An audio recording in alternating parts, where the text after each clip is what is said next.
So getting around to that. So if we look at this map, so this would be the seat of like the capital city of Ierendi, where they've got a king or a queen, currently a queen, who lives in the Coral Castle, which is like this gigantic castle that was long ago. It was like carved out of a single gigantic piece of coral that was some wizard raised from the ocean with water elementals and made it. And so there's this ancient history of this castle, and it's like full of little passages and warrens and things like that. And it, so that's kind of the central power. Then there's this little harbor and a waterfront. I kind of decided I didn't write it down, but the Naga Temple, your Naga is going to be kind of in the waterfront area. Yeah, cool. And then you've got like the kind of the North Manors and the South Manors are the like where the kind of like proprietors and landowners and aristocracy live. And you've got Industry Town, which is like there's all this sort of like industry and like processing, fish processing, and like food processing, and like it's kind of steampunky, and that's where like kind of all the work and stuff goes on. And then the Rambles up here are like they're kind of up the slope of the mountain, and they're kind of it's kind of like favelas in Brazil, where there are these little shanty towns that are piled up on each other. And this is where a lot of the immigrants live. And so this would be where, right, this would be where the Gabos live in the Ramble. And then as for, I already forgot the name of your character, Sam. Shala. Shala. And so Yes. Shala, so I've sort of thought about Shala a little bit. And so let me talk about what I've sort of decided about the NPCs around. So we know she's like an attendant or something like that in the Naga temple, right? Yeah. And this high priestess is kind of like a mother figure to her, and her father's a pirate. So her father, uh, I named him Bloody Ababa. Okay. But Nice. he's been sort of like a terror of the high seas for years, but like recently he heroically assisted the Ierendian Navy in an action against Dietis, and so he got this title. Now he's like Ababa Sa, which is sort of like Sir Ababa. I made up these little titles for people to have. Cool. And so he's trying to go legit. And so I speculated that maybe I don't.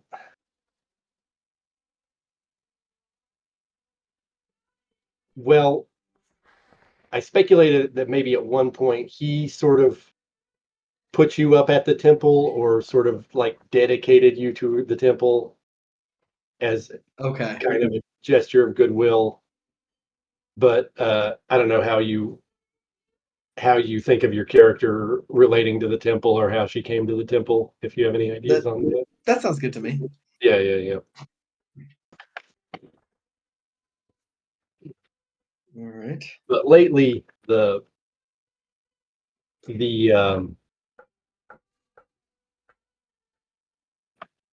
the queen, so the king of Ierendi had passed away recently, and his daughter, Queen Kabua, is ruling now. And she has all sorts of newfangled ideas about modernizing Ierendi's culture, and like switching over. So in Karameikos and Minrothad, worshiping gods is kind of passe and out, and you revere the immortals now. That's what all the cool people are doing. And so basically, Queen Kabua has gotten on this trip. Like she found an immortal of her own, like Umkalo the Valiant, who is like a sailor soldier. So he's like ethnically Erie Indian. He's like a full Erie Indian. I never thought about how hard it was to say this word. Uh, Folk hero. And so she's kind of on this crusade to like make him the face of public, worship in religious life in Ierendi, in part because this is going to sort of culturally bring Ierendi more in line with what's going on in Karameikos and Minrothad, and hopefully, like, basically, she wants to kind of like, you know, get up to their level as she perceives it, and that kind of means that she's kind of like thinking that the Navaga temple is kind of a relic that she'd like to see gone. Right.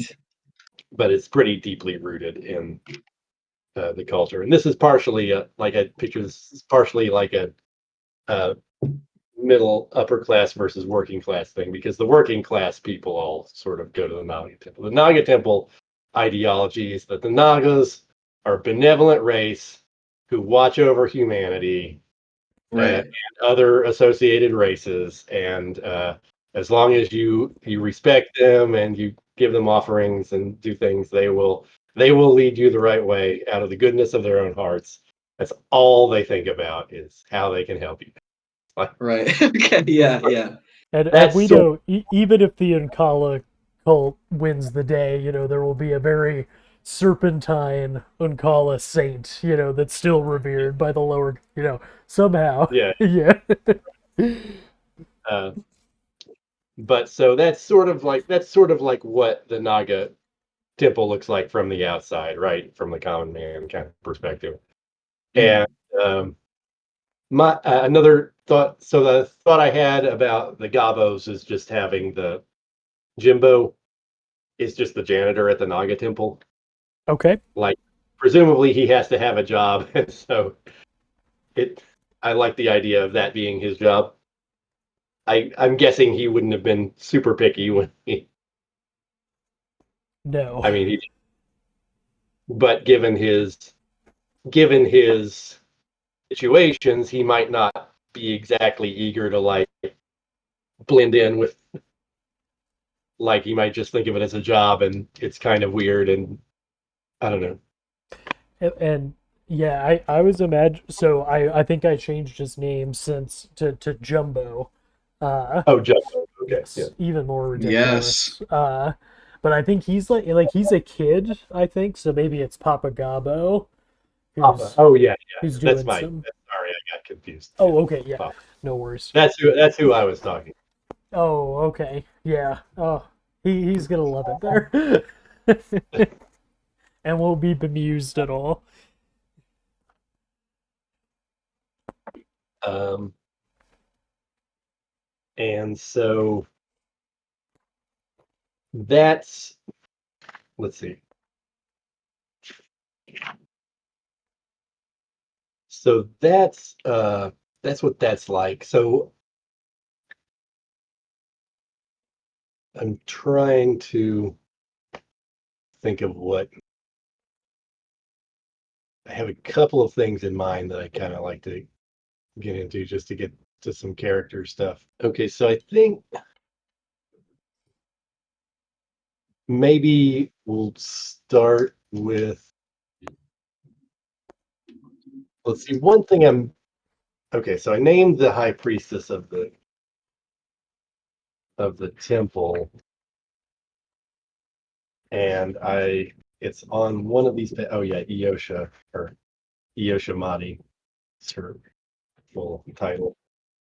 Uh, and so I sort of know that you were thinking of her having like a maternal relationship with you, but I haven't like super figured that out. Like how long has your character, do you think, been at the temple, and like what is when you Yeah. conceive of her like job at the temple, or like the night, I imagine like the religious ceremonies involve so certain amount of snake handling and incense and stuff like that. And I Yeah. pictured there being like this like behind the room with the statues, there's this sort of holy of holies with the sacred snake pit where you have to take care of the snakes and things like that. Yeah, that's what I was picturing is like involved in that kind of stuff and the more like low down kind of aspects of the ritual and also probably like when she's not doing that like cleaning and doing simple labor probably a lot of like simple um yeah like involved in like cooking things and things like that like keeping the temple kind of running Okay, yeah, this gives it a yeah good idea. All right, so I think maybe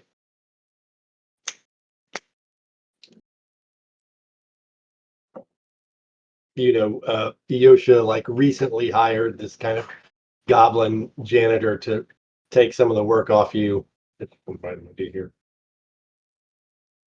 And then, but she's sort of actually go ahead and roll your unusual looks.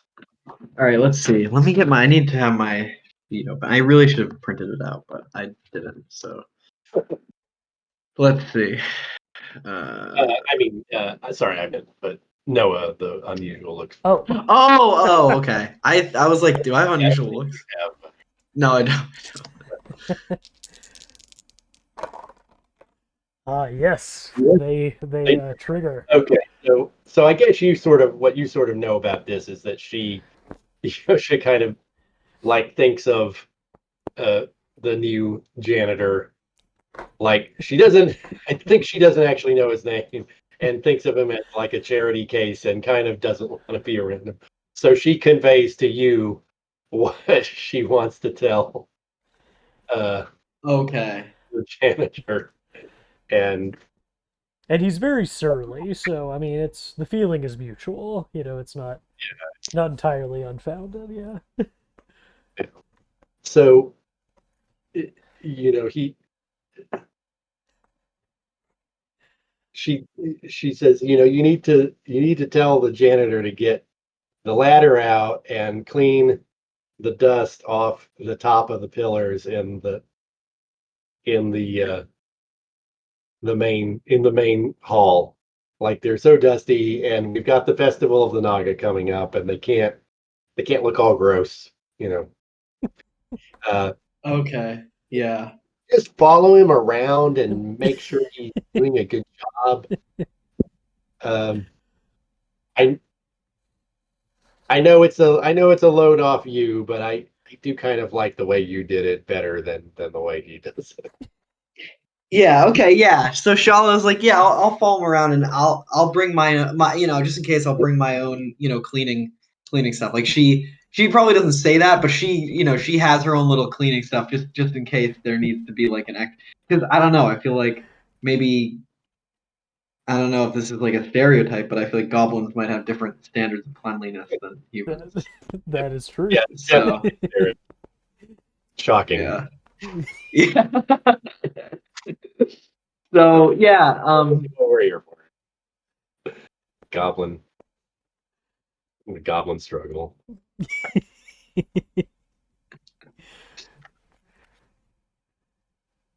yeah, cool. So I think I think Shala is like dutifully shadowing, but in a way, helping to make um you know this new employee look better. Like she's cleaning up in a really discreet way when there's any extra messes and like giving little hints and tips and stuff like this. Okay, do you have stealth? It's a good question. I don't think I have stealth. Okay. No, Well, I don't have stealth. okay, so I think it's probably she probably can't be like discreet enough for Papa Gaba to not notice that Okay. this woman is following him around and Yes. like redoing his work. Oh Uh, well, and just the first room Papa Gabo walks into, he just steps in. He's got his broom, and he just looks around, and he's like, oh, and goes on to the next one. He's like, Oh my god, yeah. perfect. yeah. Yeah. Uh, but anyway, if do you have any thoughts about how you would specifically convey the request to get on the ladder to him? Yeah, I think, so this is probably like, like he's Papa Gabo is kind of skipped a second room, and then Shala kind of catches up to him, and I think is like, here, you've done a lot of hard work. I'd like to get to know you, and like let's just let's take a little break, and I think we sit on like some beautiful bench or whatever, and that's when Shala is probably sharing some kind of cheese or like some rice thing, whatever, and is like, oh, there's something that I always used to do, but I guess now it's your duty to do, and this is how she kind of tells him to do this job in like a nice, and like hopefully a nice way. Okay. Yeah, and Shala, just to give an idea of what she looks like, she's like she's pretty short, I think, and she's normally when there's like the rituals and stuff, the temple people are probably dressed in some kind of beautiful stuff or whatever, like whatever kind of ritual outfits, but she just has really plain, like she looks like basically like a housekeeper would look Okay. like, I think. Yeah. Okay. So Papa Gabo's like at most 2 feet tall, I think, and Oh my goodness. has a Oh my Smaller. god. full size broom. Yeah. And looks up at you and says, "Look here, Missy.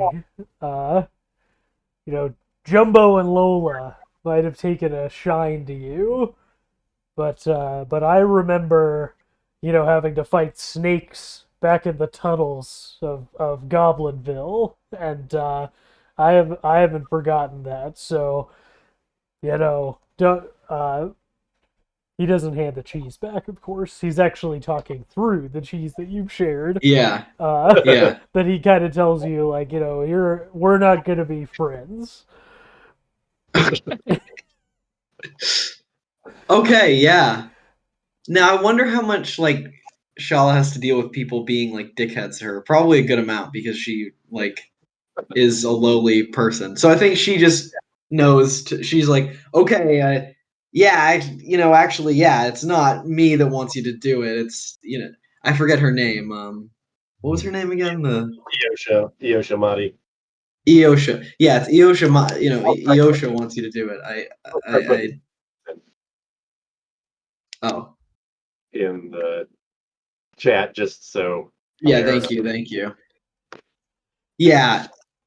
So yeah, I think she says that, and then she's like, "All right, she told me to tell you to do that, and she also told me to kind of watch you. So just just take it easy." He says, "Well, you don't need a ladder when you have a good strong goblin stock." And he takes off his shirt and uh like sticks himself to the wall like tape, and then crawls up the wall, leaving green handprints and footprints. okay. But he goes up and like dusts and then comes back down. It's very disgusting. He's very wrinkly. And he comes back down and he's left, this trail of but there's no dust, and so he's standing there proudly with his broom, like, ah, Yeah. Okay. Yeah. I'll Yeah. work I on the think this chapel is. next. Yeah, I think Shala kind of sighs and is just like goes off to get more cleaning material. Okay. Yeah, I don't know how long he's going to be able to hold this job down. Yeah. All right. So let's leave. So that was fun. Let's leave that for a sec. Let's look at another character that Noah is playing. I know it's like Uh, Tunnels and Trolls. I've got a whole like stable of, little imps. characters, but Jumbo is probably at so in the rambles, like from the perspective of an outsider, it looks like just these shacks piled up on top of each other. But for the people who live there are specific, landmarks. There are houses with history. People know, what shops are on what corners and how to get from here to there. And so I'm sort of picturing like you've moved into, the Gabo family has moved into a house that's sort of like around this little cul-de-sac around this well. So like Yeah. it's the house at the end of Well Street, Nice. basically. And you've kind of gotten to know some. What does Jumbo do all day? There's no public education system or maybe there is, but it's not necessarily for. Right. Well, I ask because there are yeah. there are children to play with, and that's what I'm going to bring up as a topic. But you did mention that he's socially awkward, and he is the sort of genius who works on Yeah. like the junkyard paladin. Yeah. Well, I think, I mean, at least sometime like the goblin community has to have, an elder who's teaching something, some kind of cultural transmission, but it's probably really patchwork. So, I mean, yeah, he's probably like dragging while the other kids are playing, he's like dragging, some big piece of junk from the junkyard, to his house. Okay. And so while you're kind of dragging this whatever, what it is like, let's say it's a piece of scrap metal. It's an old pipe, right? Mm-hmm. Like or a stove pipe. And the other kids in this sort of little neighborhood, there's a there's a kobold, uh, there's a kobold family, a bugbear family, and a gnoll family. And Okay. so you've got the little kobold whose name is Itzy. Uh, I'm gonna get into these guys. The bugbear is sort of like the tall and lanky one named Mhm. Grolk. Like he's got like a little body and like really long arms and legs, Okay. like picture in the old monster manual, but he's a kid, so it's even more it's even more exaggerated. Uh, I'm gonna grow into my arms. I am. and then the little Kiala is, I guess it's a little knoll girl who's kind of in between the kobold and the bugbear size wise, and kind of, I guess, is like but I guess is probably the smartest one. Okay. Uh, she's sort of like the leader of this little group, and so I think you who she, it's her who yells, hey you with the pipe, hey you. Um, they know your name, by the Yeah. Yeah. way. Uh, Jumbo instantly falls down and yells, "Don't beat me up." Uh, I think he was Okay, the runt in the tunnels. Yeah. yeah, Oh okay. God. Oh, it's terrible. This picture. She says, "Don't." She says, "Oh, come on, don't be like that. We're just gonna do something really cool. We need your help." Opens one eye. He's like, "Cool," you say. He's like, all right. He kind of hunches over. All right. She says, "Come with us," and they sort of like are gathered around you, and I guess like Grolk is sort of like behind you. He sort of knows his role is that when she says, "Come with us," he stands behind the person who's supposed to come with them and make sure they come. So, Okay. Uh, yeah. So I think he says to Nola as they're going, uh, so okay. So I'm getting a picture of Jumbo. He's small. He's pretty like Um, not like he's not symmetrical, so like one side of his head is bigger than the other. Uh, one of his eyes is markedly bigger than the other, and he's saying to Nola like, just when you beat me up, like don't hit my right, the big eye, don't hit my right eye, all right? All right. She just says we're not beating you up. And you sort of like wander up the hill and go around a corner, and you're in kind of a neighborhood you don't Okay, know.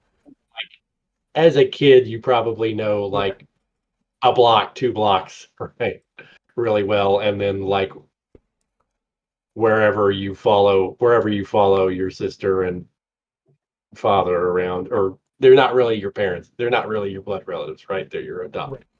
yeah. But but this is something I noticed when I was babysitting my nieces in New York. Like New York is the easiest possible city to memorize where things are, and they still don't know anything except like when they're like literally within 2 blocks of home. Right. Well, uh, but um, Oh but so yeah, so you're he's like looking around. This is like kind of a new yeah, you're like territory, and yeah, you must have walked 100 miles by this time, yeah. right? The houses are, a slightly different color. Like, Yeah, yeah, yeah. yeah, But at the end of, but they at sort of at the top of this hill among this like there's like this grove of it's like an empty like abandoned lot with like palm trees, like it's this old like stone, all this the houses are like stuccoed and painted Mhm. like Oh yeah, various bright, mostly bright colors, fading and peeling, but this is kind of an old stone, some kind of little shrine or little chapel. And Kiala tells you it's called the Wind Shrine. It's like a little building with like you wouldn't like you would just walk in. I mean, if you were to walk, if it was still functional, you would just walk in and there'd be like a little round room with a statue, and you'd yeah, leave your money, and someone would come and pick it up. There's no temple or complex or place to live. So it's just right. like a little standing building with palm trees around it, and like Oh it's yeah. kind of overgrown with little bushes and stuff. And she tells you like so there's she takes you around back, and like there's some the walls falling apart, and there's some like stones missing from like this like a sort of a crack or a hole at the base of the temple. And she says there's fire beetles that live in here, and their grubs are really good to eat. uh but we need someone small enough to get in there and get the grubs, and that's where you come in. Uh, he looks around for someone smaller than him, and realizes there is none. He's okay. Are fire beetles dangerous? No. I've Okay, read some monster manuals, okay, and I've fought fire beetles.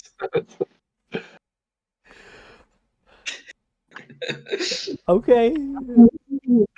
Uh, so he goes up to the stone, and then like looks down and inspects it, smells, and then just slithers in, like a fish into water. It's Okay. unsettling how quickly he takes to the tunnel. Okay. Anything tunnel like, yeah. So you're in like this little crawl space beneath kind of a rotting wooden floor, and like you see like in the darkness, you see like the grubs already have two little points of glowing green light on them. So you see sort of this like pile of grubs writhing under. It looks like there's like some kind of coyote or something that died under there, and they're eating the corpse. Uh, He's like, "Wow, it's so beautiful in here," and he's Oh, there. I He's love like, it. "Oh, they've already got 2 dots of glowing green light." Like everything you say is being loudly relayed. right, Yeah. right. And they're so like, just grab them, grab them, and bring them out. Okay. And Well, I mean, being he's thinking like, well, once I get out there, they're gonna take these delicious so I'm gonna just really tear into one and try to stuff myself before I go out. So I grab one and I'm just okay, I like that. I like that. All right. Do you have stealth? I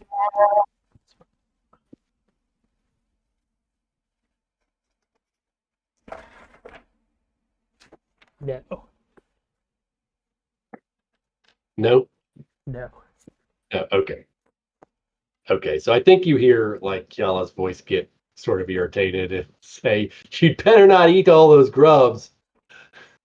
I'm You're not. supposed to have from us." Okay, so I'm just like grabbing as many as I can in my goblin arms and like wheeling out. Okay. Yep. And so as you sort of head back to the entrance, it's suddenly blocked by the mama fire beetle, who is uh, about as big as you, but has huge pincer jaws, which you do not. Uh, guys, Should write this down as I ask. there's Thought it was uh there's something in here. Maybe one of you, maybe Grolk, you could come in and help. uh, let me go to your character sheet.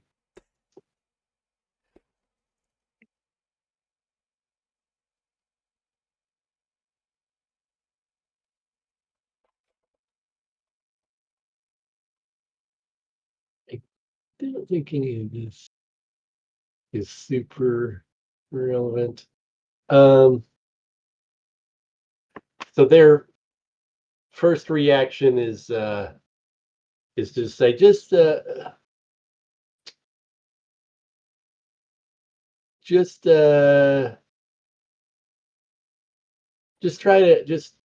try to get around. Like, no, they'll say, uh Oh no. just like wave your leg, and it'll go for your leg, and then you can run away and get out of the tunnel, and then we'll pull you out once we see you. Make sure you're holding on to the grubs, though. Hold on tight to the grubs. Oh no. Okay. All right, I'm taking that under advisement, but So yeah. instead I'm waving the grubs in front of the beetle and saying, like a mother, loves the you love the grubs, they're your children. Like, better go. Oh no, the kids are flying. I'm gonna try to like toss the grubs away, and Okay. get her to chase after them and gather them back up. Okay. I think your presence attacking the beetle. Okay. Let's get into it there. Oh no. Superhero action. Crawling around in it. This is just like real D&D. You crawl around in a hole and fight a beetle Yes. for A fire beetle. this is the most faithful this game has ever been to D&D. Anyway, uh, so I wouldn't say you're in combat. You are at a disadvantage. I, as tempting as it would be, I will say that the beetle does not care about your unusual looks. Okay. Um, so your soliloquy is well suited. we don't really know what the internal experience of a fire beetle is, but they do, in some sense, care about their children. Okay. So I'll give you a net plus 1d6. Okay. So I'm at Oh, 4. I've that got a I, shot that's here. funny. Oh my gosh. Fire beetle rolled 2 6s. So Oh you're in a. shit. I've got okay, Holy it beat me by shit. 1. Oh Okay. my god. Uh, Yeah, it's just like plunk, like all the disgusting grubs. really a hazard, but I think I think it just sort of starts like mauling you with its pinchers. I don't think this is going to be. This isn't like, and and that was how Jumbo lost his leg. But Yeah. here be, uh, how would we represent this?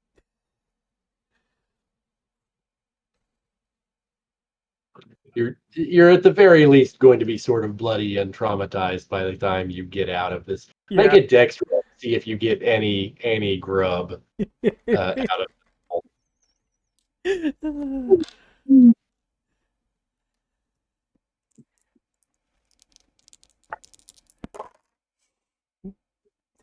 Not this time. Oh, okay.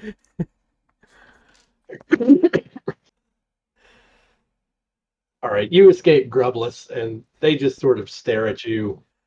And I guess, uh, trying to think if they have any sympathy with you. So I've been thinking about your unusual looks. Yeah. Uh, I don't think I'm going to do the inverse unusual looks things here because it doesn't seem to be the point of the character. The point of the character is that seems to be that like everyone dumps on goblins. Yeah. So uh, just go ahead and roll your unusual looks here. Okay. Oh, poor goblin. Oh, okay. And what he had the grubs that he was eating, and so he's taken the scraps. Well, He was like, no, guys, I got like, look, I got some. I got this for you. okay. Yeah, they trigger. Okay. Okay, they're just like, ugh. Like, y'all is like, God, what a disappointment. I thought goblins were good at crawling in tunnels. Come on, guys, let's go home. That's a total waste. And they just walk off and sort of leave you here in this neighborhood you don't know anything about. Uh, I think maybe, and I think maybe you sort of eventually find your way home, but you might bump into. So in terms of Lola, uh, what she might be doing all day, there are plenty of jobs for pushing food carts is probably about uh, what's available for her. I'm thinking for if she has something else she would rather be doing. No, I think that makes sense. I Yeah. think that you think that makes sense, yeah. So I think Jumbo probably wanders around lost and desperate until he bumps into Lola pushing her food cart. And of course, pushing a food cart, then Lola by now would be the one who knows the neighborhood the best. Like she's the one who knows where everything is, like and found out really fast because it's her job. It's Yeah. her job. So And she's just like, oh, what happened? He's got these big like yeah. welts from the fire beetle. And I don't want to talk about it. I want to go home. Okay. And so we can see that, and then after that we can kind of go back. We can go back to the temple and uh,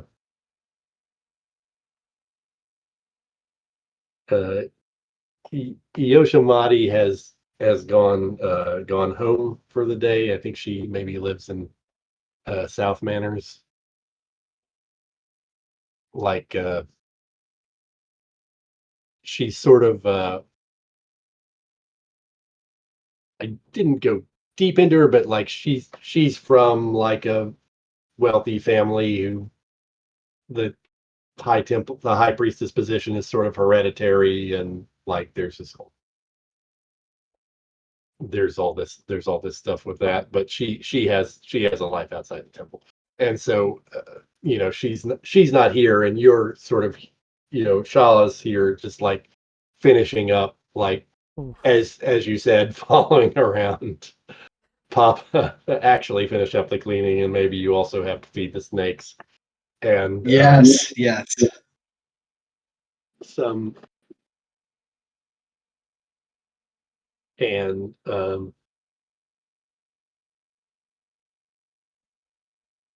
some I didn't really name these guys,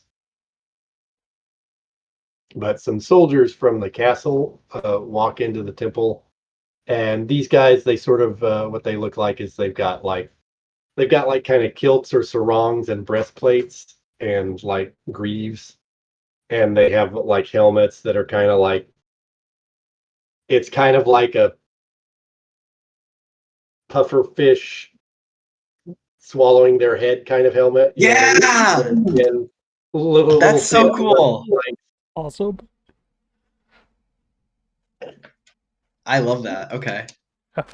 and so that's what they look like, and they're carrying. I think they're carrying like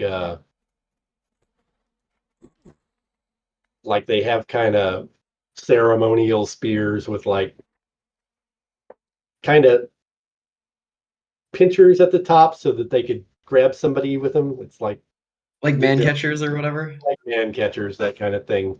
Yeah. Uh, yeah, they're not so much like soldiers for fighting in a war as just like cops or whatever. Uh, Right. but they're here, and they're one of them says, is Shala here? Is Shala here? Okay, yeah. So and just to give you an idea, so Shala, I think in Shala's vision, she can see, the Naga is standing kind of next to these people in that kind of other realm where she lives, and she's just like, Shala, if you want me to come, help you out, you just let me know. And Shala's like, fuck you, and is like, no, I'm not fucking afraid. I don't need your help. And is like, yeah, I'm here, and Okay, actually like go like wherever they are goes down. okay. And I think she's a little more brave than she would be, because she also knows that, yeah, she, there is the Naga is there, but yeah. Yeah, yeah. Okay. They say we were told to bring you to the castle. Uh, how much would they say at this point? I I think they'll just say that, and they won't like volunteer further information and just expect you to follow them. Okay, now, so I'm picturing like a little retrospectively. I know that the Naga is interested in knowing more about like the queen's plans against the temple. Is there a way for me to do a retrospective like detective work role to know to see like what Shala has kind of learned or picked up? Yeah, I think that's reasonable. Okay. Um, What are your like? What's your kind of detection method? I guess. yeah. So I, yeah, I've been kind of thinking about it. Um, I mean, just mainly, is it like assisted by supernatural means, or is it? yeah, it's like it's definitely the Naga that I think it's like the mind of the Naga, some kind of meditative thing, and thinking about considering facts very slowly and meditatively in this Okay, kind of enlightened state. so like drawing connections in kind of a supernaturally intuitive way. Yeah, in some kind of, like ancient dice game or something that will draw certain connections with. Okay, right, right. Yeah, so that's like some kind of mystical thing. Um, yeah, let me see. So what's my so what do I roll? Is it intelligence? I don't remember. Yeah, it's intelligent. Okay, so I've only got an 11. Oh, but I get a beautiful 6. Okay, nice. So what I'm trying to imagine how this is sort of like using like you said, some sort of mystical divination. Based on that, I guess you would see the signs that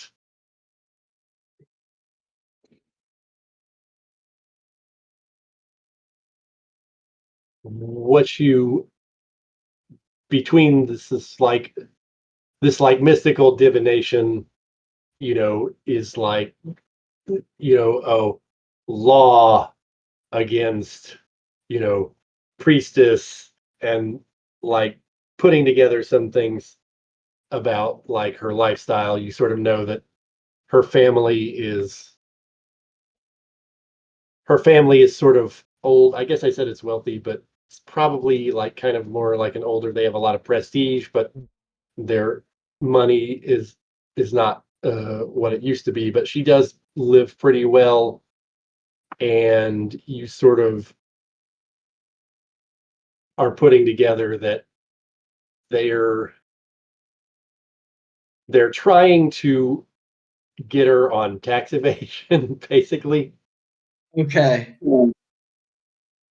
And the sort of the queen knows that the Naga temple is popular, and so she can't just like repress it or openly persecute it, but like this is kind of like if they can find a way in on like the leadership, they can sort of start nibbling away at its prestige, right? And that's kind of Okay. And what I'm picturing is that the possibly Naga has done.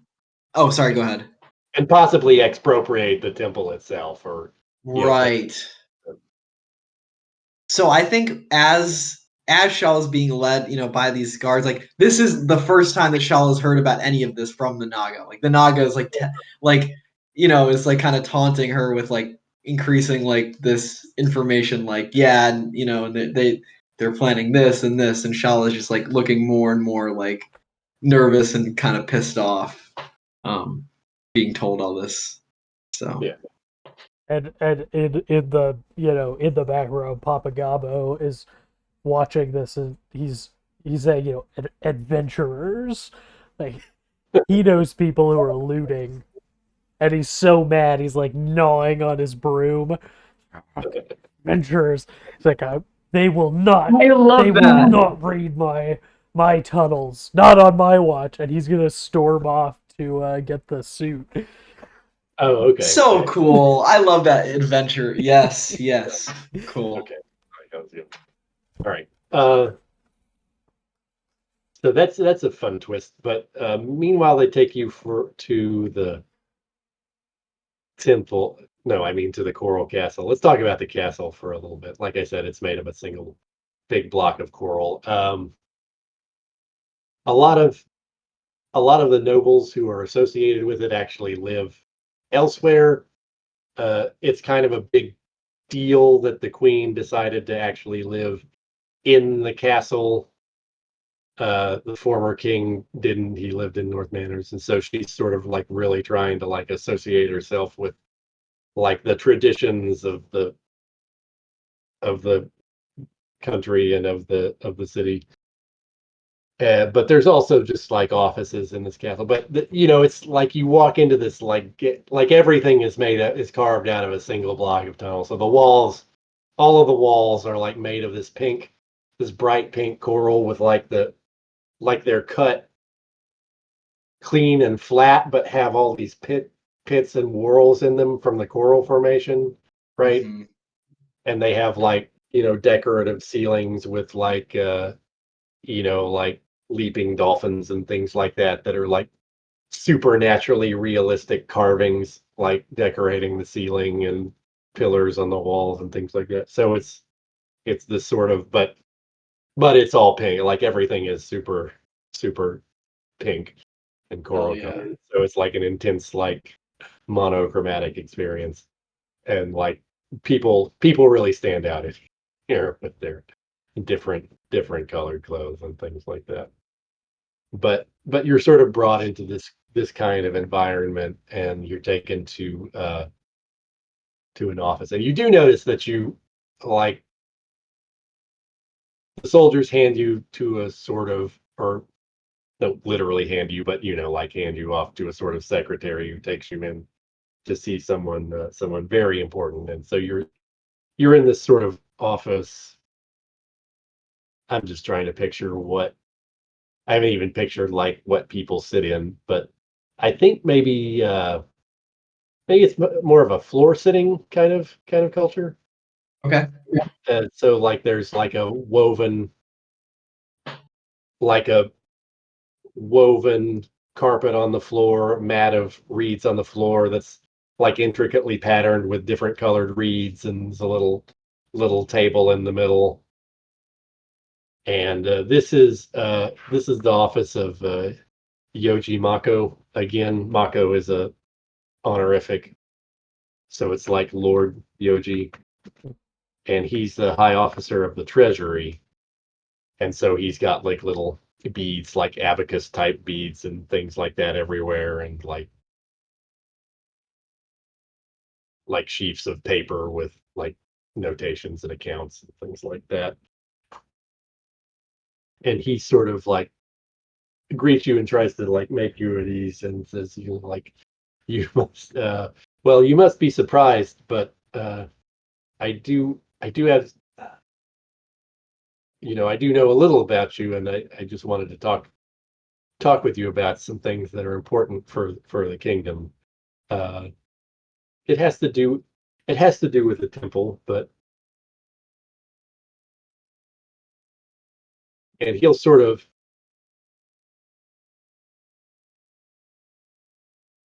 sorry, I'm typing at the same time as I let me just finish Oh this yeah, up. yeah.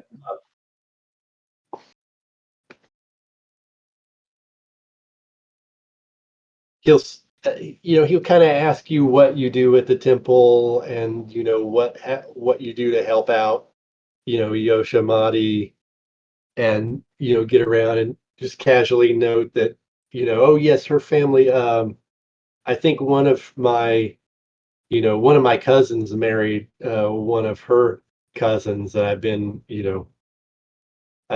we've met a couple of times, and he's sort of going around like she always keeps a very nice house, and a very good entertainer. He's sort of starting to bring in these little comments about her lifestyle and stuff like that. And Yeah. So Shala, like on the way here, has kind of like messed with her hair a little bit, so she looks a little kind of a little, put together. more crazed. No, actually more Oh, crazed.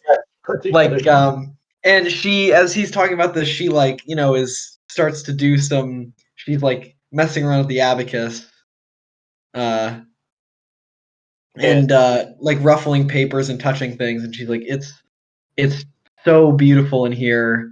he'll Um, he'll actually seize on that and say, "Oh, you're good with an abacus. Do you do the temple's books?" Shaw says, I I can't tell you how long it's been since I've seen a book. Uh, And I just it's nice to be around paper. I'm usually around snakes. They bite me and I don't like it there. well, the temple should certainly make better use of your talents. Maybe you could ask Hiroshimati to if you could help out with some, more some of the more intellectual work. Um, if you did, guess now he's approaching his offer. We we have some concerns about whether the temple's accounts uh, balance properly, and well, specifically whether Yoshimati lives in her family's old house, which is a known. Its tax value is extremely well established. Um, some other things. He's sort of like getting around to we don't really know if all of the things she has and is doing add up, and if the money that the temple is immune to taxation, but on the condition, of course, that that money is used for the benefit of the temple and its congregants. Um, and so you can see how it's very important to keep scrupulous track of what belongs to the temple and what belongs to Yoshimati, getting down to it. Um, we would really like to know whether that is being kept track of scrupulously. Okay, yeah. Shala says, and you want me to? I should find it out for you. Yes, well, you're there, and there are things that I can help you out with.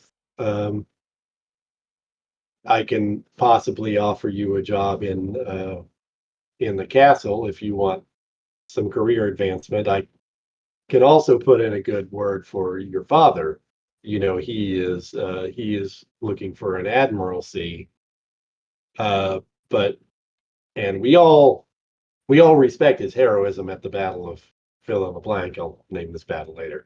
Uh, but he does still have a cloud on his name from all of the piracy he did. Ah, Uh, I I I could smooth his way. You know, if mm, if we were to establish a little friendship here. okay, yeah. Actually, I think, uh, yeah. Shala's like, I'm very, very close with Yoshimati, and yeah, I think I would be happy to be your spy. Okay. He says, "Well, I see you're a very frank young lady. I can be frank as well. Shake on it, or whatever they do." Yeah, okay, yeah. They shake on it then. And I think for now at least, Shala might be a little serious about this. Okay. So yeah. But yeah, and the Naga is kind of interested in Oh, taking yeah. over, I think. But it's not time yet. Probably later. I think the Naga has other plans. Okay. Okay. And I think we can call the scene there. I kind of like it, and so when you head back, like the big thing in the along the main waterfront streets is that sort of like people are hanging up these like festive like paper streamers and like putting out baskets of flowers for the Naga festival. And so this is like a big thing that everyone gets involved with. There's a parade where people do like snake dances, like the kind of the Mhm. Chinese lion dance, but it's a snake. And so like the whole neighborhood is getting geared up for this, and like the people in the rambles also participate and are very enthusiastic about this. This is sort of a time when they get to cut loose and join the fun, right? Uh, and so we'll see like what that's like. I kind of like to cut it a little early here, just now that we've kind of gotten now we've gotten something done and gotten to see the characters. I have a lot better idea of what people are like and what it's going to be like. So I'd like to kind of revisit the prep and Yeah, that sounds good.